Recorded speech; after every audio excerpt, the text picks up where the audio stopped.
PT Winner Nusantara Jaya Tbk bersiap memperluas portofolio bisnis propertinya ke berbagai kawasan strategis di Indonesia.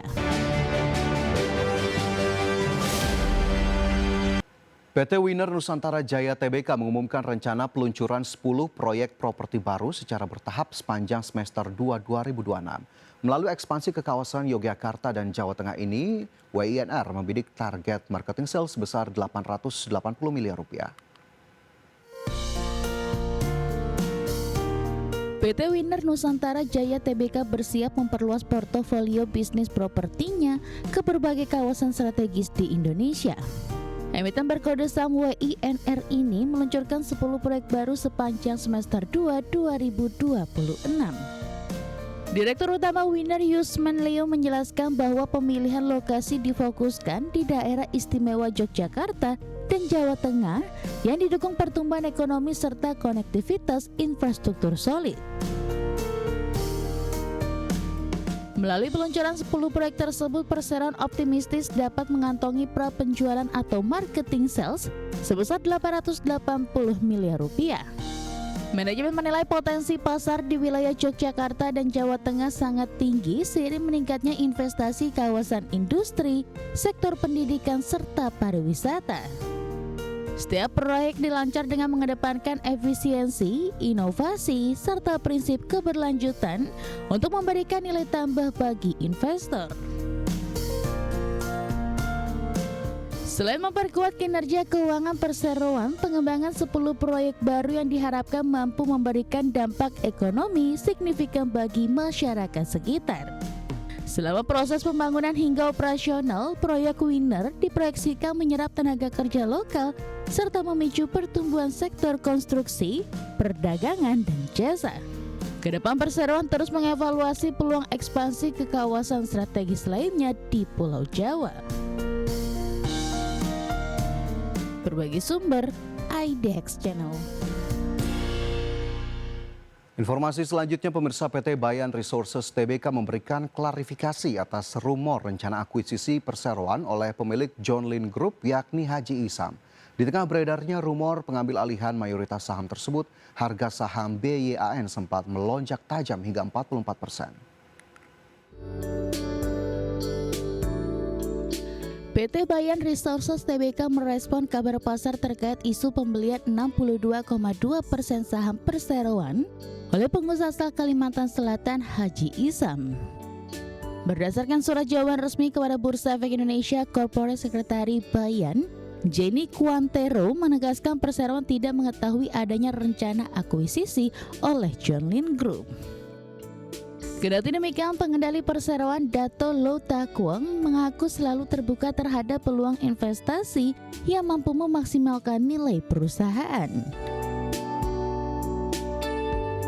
Saat ini pemegang saham pengendali Dato Lo Takwang menggenggam 13,42 miliar saham atau setara 40,25% kepemilikan. Sementara putrinya Elaine Lo memegang 7,33 miliar saham atau setara 22%. Sehingga total porsi saham keduanya mencapai 62,25%. Pertemuan kedua tokoh memicu spekulasi pasar belakangan diduga merupakan pembahasan kerjasama proyek kereta api logistik di Kalimantan, tempat aset utama tambang-tambang beroperasi. Adapun dengan maraknya spekulasi pengambil alihan ini mendorong pergerakan saham Bayan naik drastis sebesar 44% ke level Rp17.275 per lembar. Lonjakan harga tersebut melesatkan kapitalisasi pasar emiten tambang batu bara ini hingga menyentuh Rp575,8 triliun dengan per 41 kali. Dengan kalkulasi valuasi premium saat ini, nilai akuisisi untuk menebus 62% porsi saham pengendali diperkirakan menembus angka Rp350 triliun. Berbagi sumber, IDX Channel. Masih bersama kami dalam IDX First Session Closing, pemirsa. Badan Pengaturan BUMN dan Danantara buka suara mengenai potensi delisting saham PT Waskita Karya Tbk dari Bursa Efek Indonesia. Langkah perbaikan keuangan emiten berkode WSKT ini difokuskan pada penyehatan fundamental bisnis jangka panjang. Chief Operating Officer Danantara Doni Oskaria memberikan tanggapan terkait potensi delisting saham PT Waskita Karya Persero Tbk dari bursa. Doni menegaskan prioritas utama Danantara adalah pemulihan kondisi keuangan perseroan secara real dan substansial. Pihaknya siap menghadapi risiko transformasi termasuk skenario delisting demi memastikan kesehatan jangka panjang emiten BUMN Karya tersebut. Perdagangan saham WSKT diketahui telah mengalami suspensi oleh BEI sejak 8 Mei 2023 akibat penundaan kewajiban pembayaran bunga dan pokok obligasi. Doni menyampaikan bahwa mempertahankan status emiten tanpa perbaikan kinerja keuangan yang nyata justru akan merugikan investor publik. Menurutnya Danantara tidak ingin sekedar mempercantik tampilan luar keuangan perseroan tanpa menyelesaikan akar permasalahan fundamental utang. Berdasarkan laporan keuangan semester 1 2026 WSKT masih membukukan rugi bersih 1,91 triliun rupiah atau membaik 16,96% dari periode yang sama tahun lalu. Dari sisi operasional, pendapatan usaha Persero melonjak 58,49% menjadi 4,91 triliun rupiah per Juni 2026. Sementara itu total liabilitas BUMN konstruksi ini berhasil ditekan turun tipis 0,8% menjadi 66,53 triliun rupiah. Berbagi sumber, IDX Channel. Pemirsa, Kementerian Dalam Negeri meminta pemerintah daerah bersama tim pengendalian inflasi daerah segera melakukan intervensi terhadap kenaikan harga beras di sejumlah daerah. Langkah tersebut perlu dilakukan secara cepat mengingat beras merupakan komoditas pangan utama yang memiliki kontribusi besar terhadap inflasi.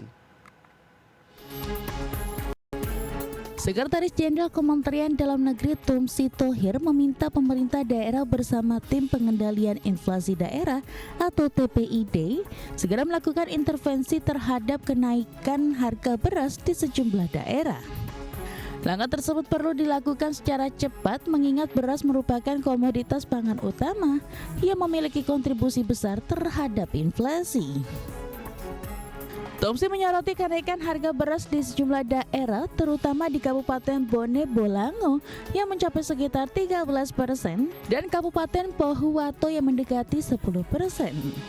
Untuk itu dirinya meminta Pemda dan TPID segera turun ke lapangan untuk memastikan kondisi harga, ketersediaan pasokan serta faktor yang memicu kenaikan. Kenaikan harga beras 13% itu sangat dirasakan oleh masyarakat. Kemudian koefisien untuk penyumbang inflasinya berasa. Beras ini besar sekali. Jadi kalau sedikit saja kenaikan harga beras, maka inflasi kita akan naik karena semua makan beras. Kalau cabai, sebagian tidak makan cabai. Ya. Nah, oleh sebab itu di sini juga ada Pak Wawan. Pak Wawan dari Bulog, saya minta untuk yang kenaikan harga berasnya signifikan, Bone Bolango, kemudian nanti ada beberapa lagi, ya, itu supaya dilaksanakan operasi pasar. Di sisi lain, Tumsi mengingatkan bahwa ketersediaan stok beras nasional yang besar seharusnya dapat menjadi instrumen untuk menjaga stabilitas harga di daerah. Oleh karena itu, pihak Kemendagri meminta Pemda memanfaatkan dukungan tersebut melalui langkah intervensi yang tepat dan cepat. Dari Jakarta, Tim Liputan IDX Channel.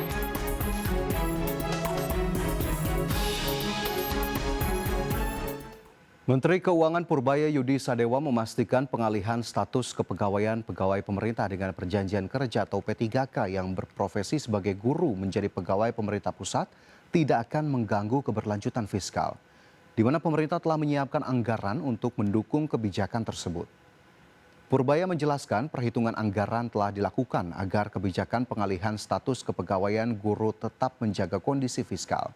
Bahkan dirinya memastikan kebijakan tersebut tidak mengubah target defisit dalam RAPBN 2027 yang tetap dijaga sebesar 2,4% terhadap produk domestik bruto atau senilai 671,2 triliun rupiah. Sebelumnya pemerintah telah melakukan simulasi kebutuhan anggaran untuk tahun ini dan tahun-tahun berikutnya. Dalam kebijakan tersebut, guru yang berstatus sebagai P3K paruh waktu akan diangkat menjadi P3K penuh waktu, sementara guru yang saat ini berstatus sebagai P3K penuh waktu memiliki kesempatan mengikuti seleksi untuk menjadi PNS pada 2027. Jadi berdasarkan hasil rapat tadi, kami juga sudah melakukan simulasi untuk anggaran tahun ini dan tahun-tahun berikutnya. Jadi langkah-langkah ini diambil tanpa membahayakan kondisi fiskal kita tahun 2027 yang tetap menjaga di 2,4% defisitnya. Jadi kita sudah hitung semua dan ini bisa dilakukan tanpa membahayakan sustainabilitas dari fiskal. Mungkin dari saya itu, Pak.